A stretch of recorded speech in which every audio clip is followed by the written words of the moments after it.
All right, welcome to the first episode of The Insights. Today, we're going to be going over free agency, trade rumors, predictions, 2K chat, players returning from injury. We got a lot of stuff to talk about today, tonight rather, and want to make this an ongoing thing. And this will be a new thing I do. I want to try to kind of make it into a series. So try to get a schedule. Once I figure out that schedule, I will let you know. But today will be the first live stream on this channel. Again, The Insights. We're going to go over topics. Who do you think is going to be the 2024 MVP? If I had to guess, I'd say it's a race between Jokic and Luka. If I had to guess, just because of stats, numbers, and there's stats and numbers, and they'll probably be at the top of their conference. Well, Jokic probably be at the top of his conference. Have to see about Luka's, but I have a good chance between the two of them. One of them going to win. I doubt, unless Jokic puts up a crazy season, I don't think he'll win again. I don't think there's any sleepers to win. You know, Giannis is probably part of that discussion. He just has to stay healthy near the end of the year. Same with Embiid, but I'll take my pick between those two. But let's go ahead and get started. First, we're going to talk about free agency and trade rumors. And I found this article. Let me pull it up.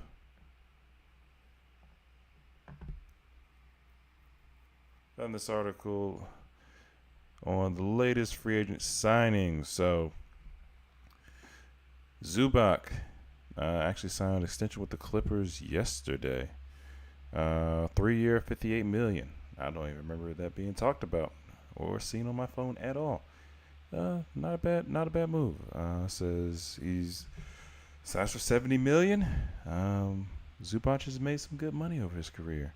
T.J. McConnell signed a 4-year, $45 million extension, keeping him through the 28-29 season. That's good for TJ. That's going to keep him on the team longer. Yeah, that's kind of honestly, you don't want to lose a guy like that. Pretty big piece for them, and a good backup guard, especially if what's the guy from the Olympics? Of course, I forget his name. I need my phone for half these guys to look him up. Tyrese. Yeah, just in case Tyrese gets hurt or not playing well. Big news the day before, Steph Curry signed a 1-year extension for a little over $62.5 million. So any of those rumors about him pairing up with LeBron or him pairing back up with KD or all three of them pairing back up together, yeah, you can go ahead and squash that. Steph doesn't look like he's going anywhere. They say he's going to become the third player to pass $500 million in career earnings. Number 1, LeBron. Number 2, Kevin Durant. I don't know why I thought James Harden was going to be a part of this list, because I know he was making good money, but the thing is, when you change teams, I think that money gets cut a little bit. And I know he's kind of had to take a discount, but if you call $35 million a discount, but still, I thought James Harden was part of that crew as well. Lonnie Walker, he signs with the Boston Celtics. That's a good pickup, pretty strong pickup. Gives him more firepower off the bench. Yabusele, back in August 18th, had a good Olympics with France. He played with the Celtics before, actually. So, and he looks strong out there. So, pretty sure he'll get some good looks. Then we know Lauri Markkanen signed his 5-year, $238 million deal with Utah. I didn't see him going anywhere unless Danny Ainge wouldn't take anything less than probably a super offer. And I didn't see anybody probably doing that right now in this climate. And what he's probably doing, if I had to take a guess, Lauri's going to play 1 year, and then he's going to try to trade Lauri, because he's going to have 4 years left on that deal. And then he realizes he doesn't really have to. So will it be 1 year or 2 years? Because this year he's probably still playing on the regular contract, and then next year is probably when that deal activates. And after that deal activates, probably midway through that year, because the team will still have him under contract for 4 years. Because I don't see Utah getting any better. They have Colin Sexton. Let me look at their roster real quick. You have Colin Sexton. You have Lloyd Marketing. Of course, I type in Colin Sexton, right? Utah Jazz roster. Jordan Clarkson's on that team. Isaiah Collier's on that team. Just picked him up. Cody Williams just picked him up as well. Unless you watch a lot of basketball, Taylor Hendricks is on that team. Keontae George is on the team. A lot of guys. John Collins as well. Walker Kessler. I do like Walker Kessler. So I don't know. I don't know how they're going to build a team. Because how old is Laurie? Laurie's 27. So 5 more years will be 32. I don't think he'll be on this team in 5 years. I'm pretty certain about that. A contender will find a way to go get him. It honestly only makes sense. Jared Allen signed back in July for $91 million, 3-year deal. Good deal for him. Especially he was hurt a lot, so probably could have commanded more than that. Shot blocking guy. They can get rebounds, scores really well close to the basket. Yeah, he might have got more than that. Luke Kennard, 1 year, 11. I no need to keep reading everybody, but we kind of get an idea of what the free agency landscape was this past summer. Russ is on the Denver Nuggets now. Russ is probably going to be going from team to team until he decides to retire. But he did sign a 2-year deal with them. But a lot of those times, those are like 1+1 deals. So we'll see how that goes for him. But yeah, I don't. Yeah, you had, I'll say, over the summer, you had LeBron. Let's say Dame still with Giannis. They actually do seem to like playing together. Watching Jeff Teague podcast, and he was talking about. Dame was talking about just them two getting to know each other and building that chemistry on the court. And then you have to build that chemistry on the court with Chris Middleton as well, because he automatically becomes that third option in offense. So I don't know how that's going to play out. And not to give my predictions too early, because this is another part of the segment, but the Celtics are going to be a tough team. They're a well-rounded team, and they just added some more offensive firepower as well. So we'll see how that actually translates. And going into season predictions, that's actually the next topic. So this actually works out pretty well. So we're going into season 2024-2025 season. Those predictions. I have an article here by Jackson Caudill. Just did it about a week ago. A little week ago. All right, let's see what he has here. Who does he have as 6th man? He has Malik. Actually, has them tied. He has Malik Monk and Alex Caruso tied for 6th man of the year. Now Malik Monk is in SAC. Alex Caruso, Oklahoma City. Malik Monk is going to take a step down, believe it or not, because you have DeMar DeRozan there now. Another great scorer. Let me see who's in that trade, because if there was nobody major in that trade, he's going to the scoring. I don't think Malik realistically has a chance for that 6th man. Let me see, 2 sack. Let's see, it was a sign and trade. Yeah, the Kings signed him for 3 years, $74 million. It's a good deal. Oh yeah, they traded Harrison Barnes. It was trade Harrison Barnes, 2031 pick, whatever year in high school. That's not even high school. Is it middle school? Might be elementary. It's a pick swap. And Quiz Duarte got traded in that. It went to the Bulls. Okay. Yeah. Yeah, because you have Keegan Murray in that offense too, who's going to start to get better as well. So I don't necessarily see Malik Monk doing that. I honestly don't see Alex Caruso being a sixth man of the year candidate as well, because those guys in Oklahoma City are only going to get better as well. Chet's going to get better. Jalen Williams is going to get better. The other Jalen Williams is going to get better. Yeah. Nas Reed.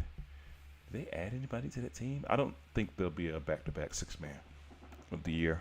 Jaime, I'd be surprised if Jaime doesn't start breaking into that starting lineup, to be honest with you. TJ, I don't really like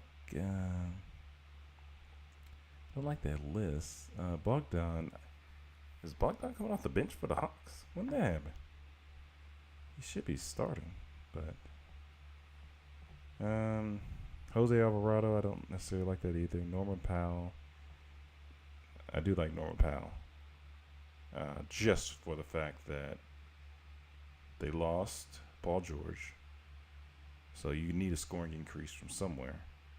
Russ isn't there, so you don't have somebody else with the ball. So now you just have Kawhi and James. Norm because comes that other guy. So I do like that. Josh Hart, I don't see it because you have Mikal Bridges there now. So the scoring, those touches are going to be different. Mikal's should be number 3 if we're including Julius Randle to still be there, but we don't know about that as well. But he should be number 3. I don't think Josh Hart will be in that line. Norm Powell, according to this list right here, Austin Reeves shouldn't be on here. He's a starter. Bojan playing for the Nets. I think you need to be winning. CJ McCollum starts, so I don't know how. CJ should still start, even with DeJounte Murray there. CJ should still start. So CJ McCollum should be starting. So the only one I think, if I had to take a pick out of this list I'm reading right here, I would go Norman Powell to win Sixth Man of the Year. I don't see Bobby Portis winning it. I don't see Russell Westbrook winning it. Bogdan for the Hawks, he's a starter. T.J. McConnell, he's not winning it, in my opinion. Jaime Jaquez should be a starter. Nas Reed, he has a shot, but I don't think he'll do it back to back. I wonder, has there been, let's check, has there been back-to-back six-man of the year winner? That's the question. Let's assume Jamal Crawford, maybe, or Lou Williams. Let's check the list. Okay, so we have Lou Williams back in 2019, 2018, who won it twice, 2 times in a row. And the crazy thing is, Montrezl Harrell won it that year after that. Did Jamal Crawford ever win it back to back? I don't see Jamal back to back on here, to be honest with you. I think Lou Williams might be the only one in the current era, other than, you have Kevin McHale back in 84-85, who won it. Deadlift Shrimp, 91-92. So it's actually a very short list of guys that go back to back on the Sixth Man of the Year award. So that would automatically make me a little hesitant on Nas Reed winning it again. Oh, I like this ESPN site. I'm going to go ahead and keep that one up. All right, let's go. Where are we going next? The voting for the most improved player. They have Victor Wembanyama and Jalen Williams tied. I don't know how you even put Victor in here, because improve on 20, probably 29 and 3.5, 4 blocks a game. How many rebounds did Victor actually average? I would assume he averaged 10, 10.5, 21, 10. Yeah, I don't think he'll, because he would have to average to win, improve. He would have to average near 27 points a game. Still shoot almost 55, maybe 60%. I don't think he'll be on there. Jalen Williams, maybe,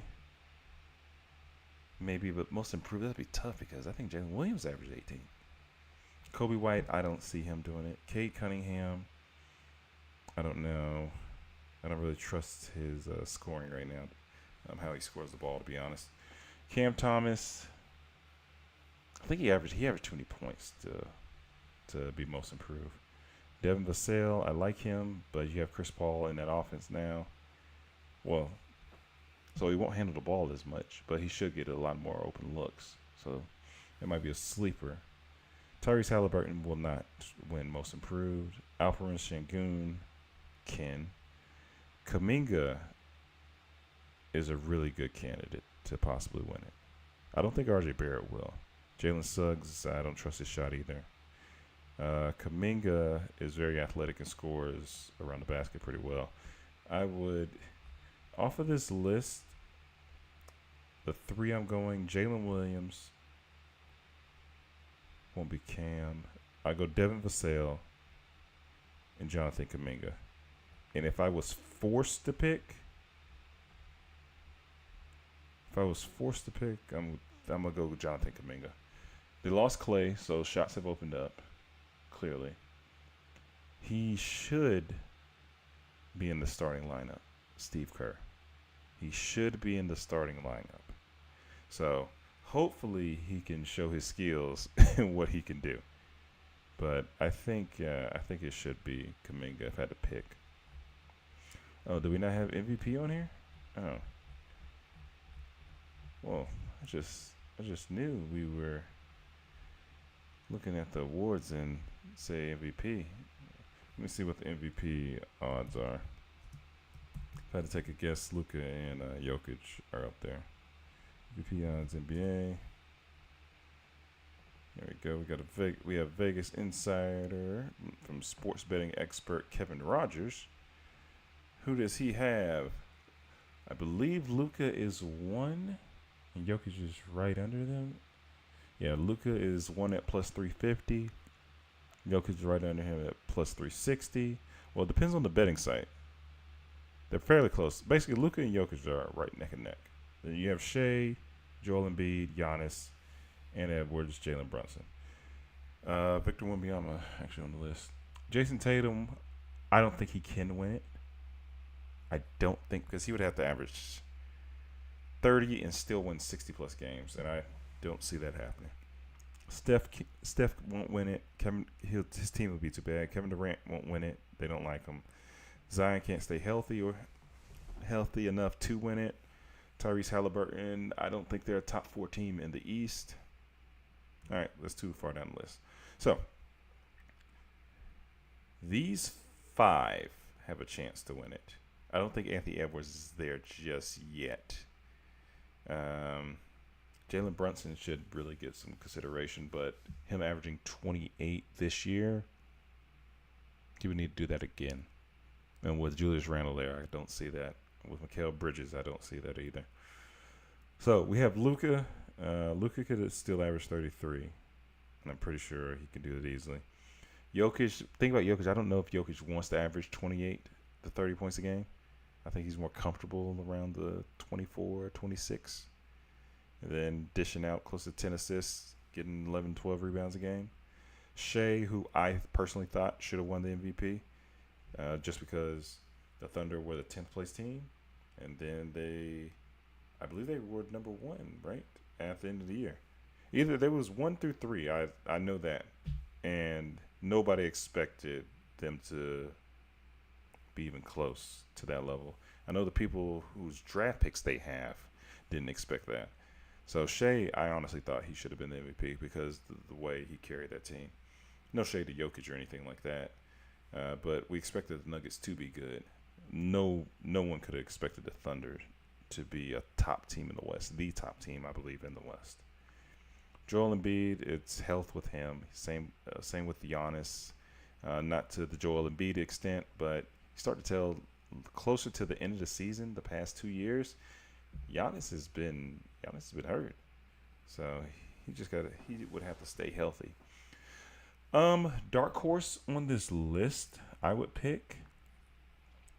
I don't think Victor's team. Well, Chris Paul doesn't really have bad teams when he plays, so Spurs could be better than what we think. And Victor actually to have somebody that passes him the ball because that's what they needed. Dark horse. Let me just take a look at the list. You have Jason Tatum, Ja, Steph, Kevin Durant. Actually, instead of just talking about the list, I can actually show you the list real quick. Okay, so we have Luka at the top, Jokic, Shea, typical that I said. But if I'm looking at a dark horse candidate, I do not think they'll let Ja Morant win the MVP award. His numbers would have to be absolutely insane to win it. But I don't think they'll let him win it the first year back. Or technically last year was the first year, but he didn't play a full season though. Victor, I could see if they get, but the thing is, can the Spurs get a top 5 seed? And really, you need to be in that top 3. I don't think they can. Ja, I believe his team can. Tatum's team definitely can. Zion showed that they can, but he has to stay healthy.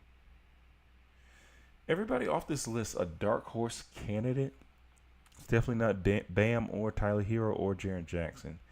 You might as well take LeBron off this list, De'Aaron Fox off this list, Damian Lillard off this list.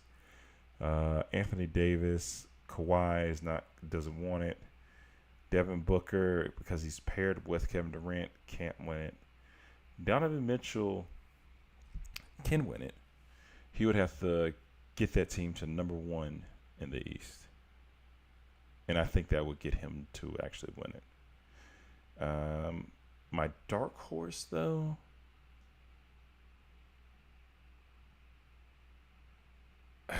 I would really pick Zion if he could stay healthy. Because him healthy, there's nobody that can stop him when he's healthy.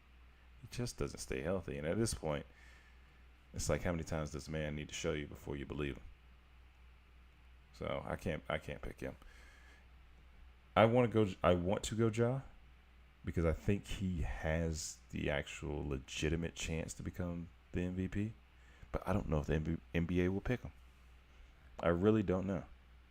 Because he can get a team to be that top team in the West. Because you saw how bad the Grizzlies were without him. And then you see immediately how good they are with him. So for me, that's a storyline. And you could technically make a storyline out of it and make him the MVP. But I'm not sure if they do that. And if they're not willing to do that, Jason Tatum would be the other one. But that would be more revenge for Paris. Well, actually, it's more revenge for Paris. It's revenge for everything. Not winning the Eastern Conference Finals MVP, which I didn't think he deserved. From not winning the Finals MVP, which I honestly thought was Jaylen Brown's as well. To basically being snubbed at the Olympics. And now in 2028, I don't know who we're going to. I know Jason Tatum and Jaylen Brown's not going to be there, and it makes absolutely no sense. But I guess we'll figure it out when we get there. Let's show my show sheet. Let's see. Okay. Talked about MVP candidates. Let's go for some players returning from injury. Okay. I have 4 guys. We kind of discussed them slightly. One who I think would be an MVP candidate if he could stay healthy would be Zion. He can get that team. He got the team to number 1 in the West. I think it was in January, and they were number 1. But then he gets hurt, and they fall all the way down. And then to get into the play-in game, if I remember correctly, he has 40 at one point of the game, and then he gets hurt. Now they can't do anything again. So I think he has a special type of talent, but he keeps getting hurt. Now I'm not sure. To me, it's not necessarily the weight. It's because the weight is a factor. Let's not lie about it. The weight is a factor. But you see how he was you could tell how shape he was and just how toned he was back at Duke. So even if he did weigh 284, you can see how toned he was at Duke. He doesn't have that same. It's not the same level that he has in NBA. And I'm not sure why. because you see people's growth when they enter the NBA, and like you'll see somebody like Giannis who was super skinny, and then you see him now. A lot of guys, KG, you can even throw Braun in there if you want, but you could see the development. But you see the guys who don't take their body as serious, and they don't seem to stay healthy enough. Kawhi just has bad knees. He's next on my list. Um, I don't think I don't think the Clippers will be much this year. Unless Kawhi would have to play major minutes, but that would have to be mixed with James Harden, and I don't see Kawhi doing that. I think Kawhi probably wants to only play 55 games, but play 65 to get his awards. Um, yeah, I don't see the Clippers doing that much this year. They have a solid team around them. They still have a solid team, but being a potential top four seed in the West, I think those days are over. I think with Paul George going to the Sixers, they'll probably be in the play-in games. If I had to take a guess, John Morant, my next guy on this list, I believe, just like Zion, can be an MVP candidate. Now, the off the court stuff, hey man, I would say he's young. It happened. It's over with now. But I think Ja has more in the tank, and I think he can actually show the league this year why he's good and how good he actually is. I think he can have a D Rose level type of campaign. Now, Ja is beloved by the younger crowd, and I think if Nike can do it right and advertise him right, I think they can revamp the image and not necessarily saying his image is worse to older folk than it is to younger people. Because to younger people it's fine, but it's the older people. But the older people are the ones that's voting, so he's gonna kind of have to change his image for them in some sort of positive light, whatever he has to do. But I think he could be a dark horse for that MVP because if you build the story how bad they were with him, and I want to say they had practically all their players. I know they had Marcus Smart was out, but I don't think he was that much of a factor, just being honest. Jaren Jackson played. Who's the guy with the dinosaur arms? I can't think of his name right now, but a shooter. He played most of the season, so yeah, they were bad. But if he comes back and he can lead that team to like a 2 seed, maybe a 1 seed, challenge Oklahoma City, I think he can get it. Joel Embiid coming back from injury. I think MVP days should be over for him. He needs to just focus on his body. He needs to make sure he's right for the playoffs. I don't know, because you have to play. He has to play to stay in shape. He's one of those guys that needs to play. Because you see at the Olympics how he looked. I honestly thought he was still hurt. I didn't think he should have played. But I think he played himself into shape by the end of the Olympics. But I always remember it was an All-Star game, the first All-Star game after Kobe passed. And when it was the Elohim system, whatever system it was where in the fourth quarter you have 24, whatever that score was at the end of the third, whoever had the highest score, 24 points from that. And I remember they were giving Joel Embiid the ball. And it was like, okay, go score, big fella. And I think he needs to be that type of level player. But he has to find a way to stay healthy for the playoffs. Because it seems like he's always hurt. And, you're making these miraculous performances. But I'd rather you sit out 20 games during the regular season if you need to. And because the Sixers are going to pay you. I know you want the awards, you want the accolades, whatnot. But the Sixers are going to pay you. Because if they don't, somebody else will. And do something so you don't get hurt. So you can have that 20 25 game stretch in the playoffs because they have the team, they have the talent, and they have technically the team to actually make some noise now in that East. Before Tyrese Maxey was coming to his own, and you clearly saw it. Now you have Paul George, who should be the third option on this team. Hopefully he accepts that role. Some nights he will be the number one, but I think he should be the third option. Just right now, what point he is in his career, I'll say let the young bull eat. I would say he's the fastest, one of the fastest players. I won't say the fastest because I believe that De'Aaron Fox is probably the fastest, but he is one of the fastest guys just in transition with the ball in his hand. So you don't really need to slow that up, and I'm pretty sure he can create easy looks just from what he does. So I would let him do that. I just realized I need to sign in. Get to sign into the chat. Man, all in fun in the first episode. I'll let you know that much. I didn't even realize you had to sign into the chat. But yeah, I think Joel Embiid. If Joel Embiid can come in and just stay healthy for just the playoffs, I think they'd be dangerous. But those are my four guys that for returning from injury. I think depending on if they can stay healthy. Now, my percentage of health on each of them, Ja Morant's my highest. I don't think anything's wrong with Ja Morant. I have him playing, I would say, 78 games this year. Zion, it is 60-40 to me. I think he can get you 55 games. Kawhi Leonard, I would give him 58 just to give him more to Zion. Joel Embiid, I don't know.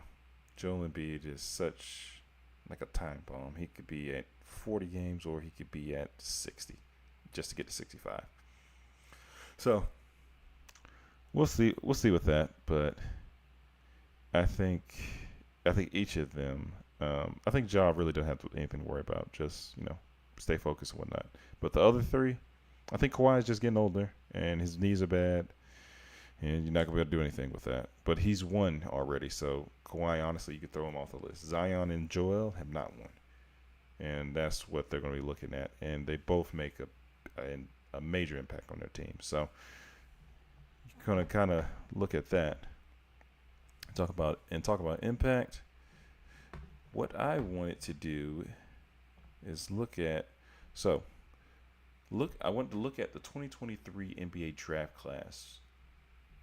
And actually, now that I'm thinking about it, I'm going to go ahead and pull up the actual 2023 draft. And I want to look at the first 10 picks.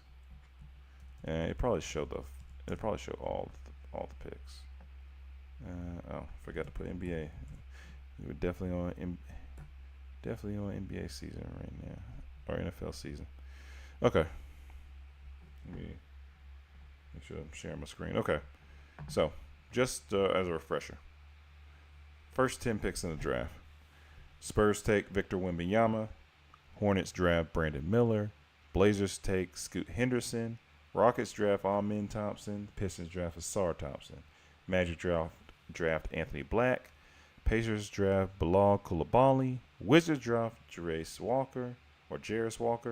Jazz Taylor Hendricks. And Mavericks Cason Wallace. Now, on the article I found, let me come back. I don't know why I didn't open the article. That probably it's an article by the Ringer that they did, and they have the rankings. And they updated it May 2nd. So, if I had to take a guess, Victor is going to be up there. Brandon Miller should be up there. Just off this list. Let's go back. Let's kind of take a look. Derek Lively might be up there. I don't know if Keontae George is up there. Jaime Jaquez is definitely up there. Brandon Pozinski is up there. Cam didn't play enough. Okay, let's take a look at the list. I'm trying to see if there's anybody else. They have Victor definitely number one. So Victor's number one. Not even question. Said 21 and 4, 10 rebounds, over 3.5 blocks. Number one, easy. Number two, Chet. Oh, I forgot. Technically, Chet's a rookie this year. I totally forgot about that. But so you have Chet. I would have definitely taken him number two as well. Shot 37% from three as a big man. 8 rebounds a game. 2.3 blocks. Brandon Miller, he had a really good season as well. He's the number 3 on this list. Jaime Jaquez is 4. Cason Wallace was 5. Cason Wallace is a very underrated guard. I didn't realize he was 6'4". But when I look at his analytics, everything is off the charts, from his shooting to just how he handles possessions, takes care of the ball. He's a very good player. They got a really good guard, so they have a really good crew. So I'm not sure how they're going to keep all this together, the Oklahoma City Thunder, but they have a really good team. Derek Lively, number 6. Keontae George from Utah Jazz. I didn't realize he averaged 13 points a game. Okay. Well, I guess he got playing time. That's all he got over there. Amen Thompson with the Houston Rockets. Okay. Brandon Podziemski with the Warriors. And then you have G.G. Jackson. I don't even know G.G. got drafted. They don't even have his points per game on here, though. They only have they have his percentage and what he block shots, but Gigi actually did pretty well. So, but in review, you had your top of the class. When we're just looking at the top 10 picks, I don't want to really go too much into it, but I like this draft class so far. Brandon Miller was a good surprise. You had LaMelo out. He showed what he could do. Jaime Jaquez, early on, you got a glimpse of what he can do as well. He'll probably be more of a solid role player if I had to take a guess. Cason Wallace is a unknown, but I think he could be really good. I have to really look back at his analytics to see how good, because I know he didn't have the ball in his hand as much, and he was playing with other good people in the Thunder. But you got to remember, the Thunder weren't really a good team before he got there. So he's a guy I want to just keep tabs on, because I think he's better than what people are thinking, and I like guards like that. Okay, let's go ahead and jump into this next topic. The Paris Olympics. Talking about Victor Wembanyama. Oh, did I not? I forgot to click anything to actually go to the Paris Olympics. Okay, so obviously U.S. won gold. Easy. Steph showed up big for us in the last 2 games. LeBron won MVP. LeBron led the way, averaging 14, 8, and 6. And shot 66% from the floor. Yeah, but Steph Curry during those last 2 games is the reason they won. Yeah, because they were putting game plans out for Steph. They couldn't do anything. And that final shot when he shoots the ball sideways on 2 defenders, and it's like nobody can guard him. His shot so quick, nobody can really keep up with it. His handles somehow are starting to become an underrated part of his game. And Steph, we talk about people with motors. That's a motor. To be able to run like that all game, that's training. That's not something you could teach. But Olympics, gold, U.S., silver, France, and then in the bronze medal game, you had Serbia versus Germany, when Jokic, I think he had close to a triple-double. I'm not sure what the stats are. But I knew we already knew Serbia was our toughest matchup, France played us better, I believe, than we thought. So 2028 is going to be interesting because when you start to really take a look at the list, the Victor's only going to get better. The Hawks, so I'm a Hawks fan. We draft Risache. He's going to be better in 4 years. Alex Sarr, I would assume, is better in 4 years. Koulibaly is going to be better in 4 years. So France is going to have a lot of people on that team. Rudy Gobert probably be older, but they won't necessarily need him as much because I assume Wemby will probably be around about 24, and Wemby will be getting ready to, if he hasn't already, take over the league. So he'll probably try to do the same thing on the Olympic stage. I can see that quite easily.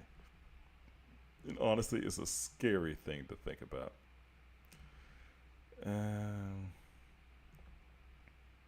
I know it seems like I'm just going, but I'm trying to find my flow as I do this and get an idea of how I want to make this podcast. Or I guess it's not a podcast, it's live. So anybody could join. I don't think anybody has yet, though, because it's just the first one, and I decided to do it very late. So we have the NBA season starts October 22nd. And I'm over here reading from this website, and it doesn't tell me which games are on October 22nd, so that does not help. But I think this one was for the rules, actually, now think about it. Okay, so there were some new rule changes that took place. It says the in-season tournament, it'll be all 30 teams now instead of how it was before. Because I think before they tried to do it like soccer, so you had to qualify for the in-season tournament or something like that. So that's good in itself. See right here, it says flopping gets fined harder. I don't see they did put a price, so not sure if that's only 5,000. Because if that's the case, I'm pretty sure they'll keep doing it. The play-in, it says the play-in gets bigger. The play-in tournament has expanded to include more teams. Really? How many more teams can it be? Yeah, they're just trying to make some money then if they do that. There is no way. Okay. Yeah, I already went over the in-game flopping. Oh, coaches now get additional challenge. I forgot to mention that. Yeah, so it's in a sense like the NFL, but not really. So in NFL, you have 2 challenges. If you get both of them right, you get a third. So in NBA, you have 1 challenge. If you get it right, you get another one, so you get 2. So basically the same thing.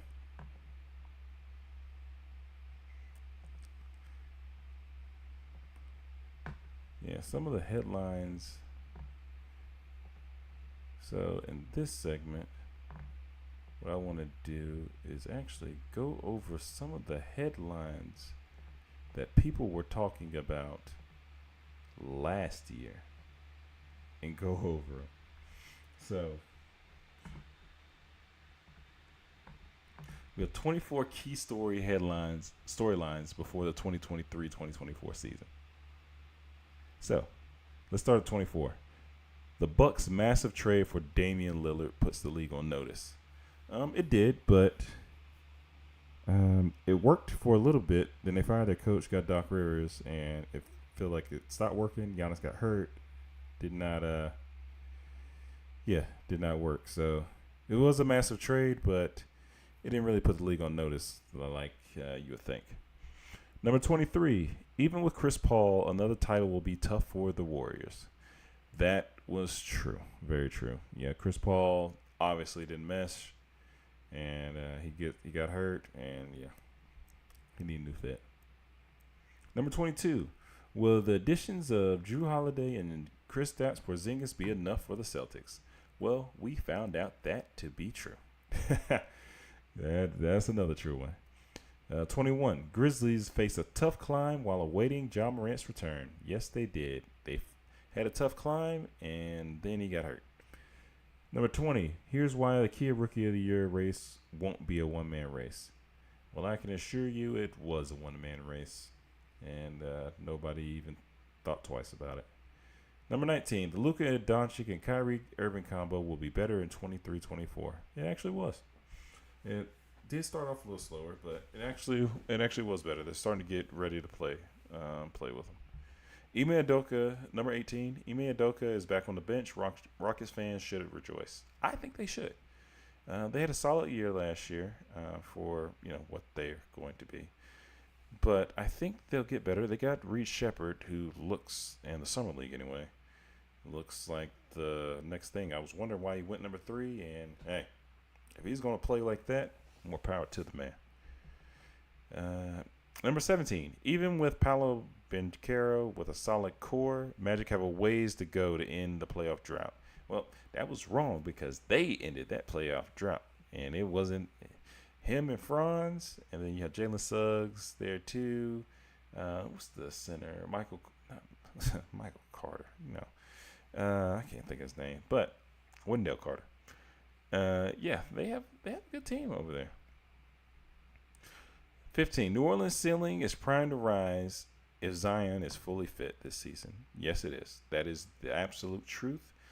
Because of what they did, and back in January, they probably would have been top of the conference. The Blazers are entering a new era with Scoot Henderson and DeAndre Ayton leading the way. Well, right now, if they're leading the way, right now they are the crashing. Okay. I hope Scoot is better. I think when I charted it, his trajectory is looking similar to Russell Westbrook, which it's not the worst comparison.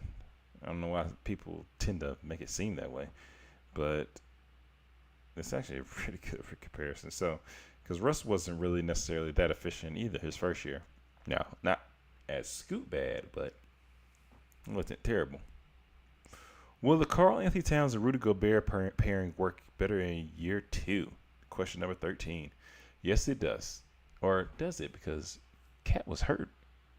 Well, it did in the playoffs. They got to the conference finals, so definitely didn't hurt. Number 12. International stars are primed to once again dominate the Kia MVP chase. I'll tell you right now, yes, they did. Number 11. The Cavaliers are eager to learn from their first round playoff loss to breakthrough season. They're eager to learn, but then they lost again after the first round. I think they won one game because they had to play the Celtics. So, Number 10, why offensive efficiency should continue to rise in 2023-24. I'm not necessarily sure if this is true, but I do feel like it's true. Jimmy Butler, number 9. It remains the NBA star in need of the most help.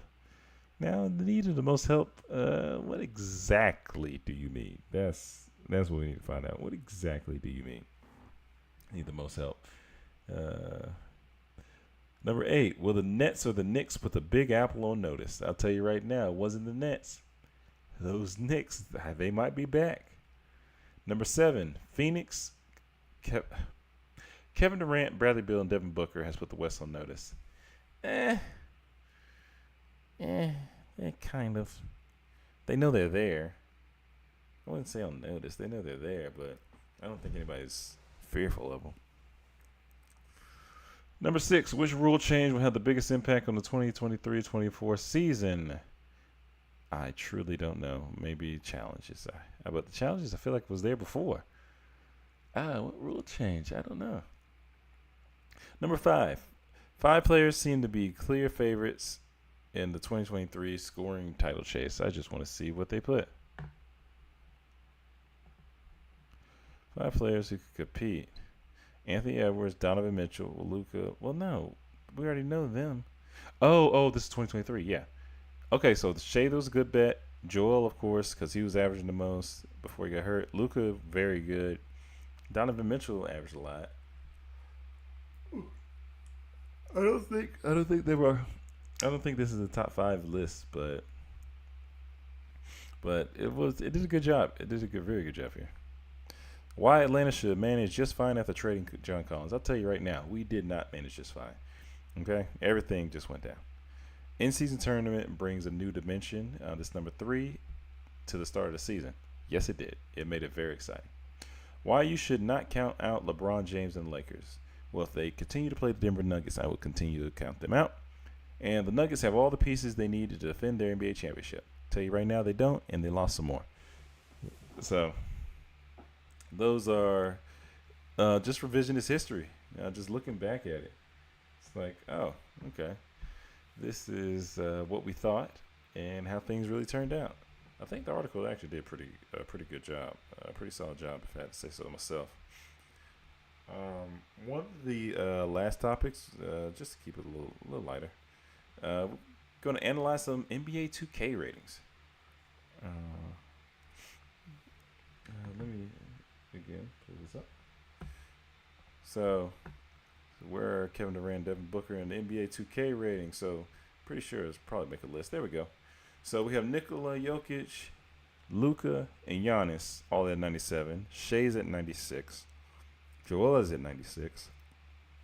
LeBron's at 95. I don't think they're going to move LeBron lower than 95 because I don't know if he's necessarily 95 because he doesn't play defense. He plays defense in front of his man, but not in front of your man or help or anything like that anymore. Steph is 95. Okay. Jason Tatum, 95. Kevin Durant's a 94. I personally think if Jason Tatum and LeBron are 95, so should Kevin Durant. Anthony Davis, 94. Anthony Edwards, 93. Devin Booker, 93. Jalen Brunson, 93. Jalen Brunson should be over there. Donovan Mitchell, 92. Celtics are definitely best player teams. Devin Booker, they have. Celtics should be one of the better teams. Not even one of. They should be the best team in the game. All right, just reading out 90s. Kyrie Irving, Kawhi Leonard, Victor Wembanyama, Tyrese Halliburton, John Morant.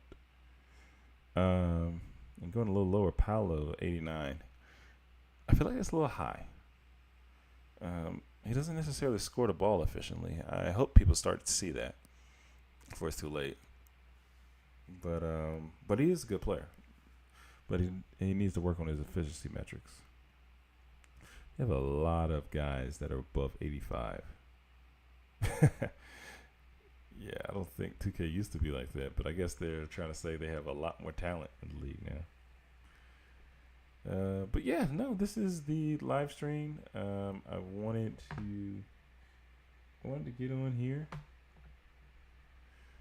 and just talk about some things I'm seeing with basketball. I'm gonna try to do this every day, stay up to date, get more topics, get my flow better, work on a few things. We'll probably dive into. I won't even say what we'll dive into just yet.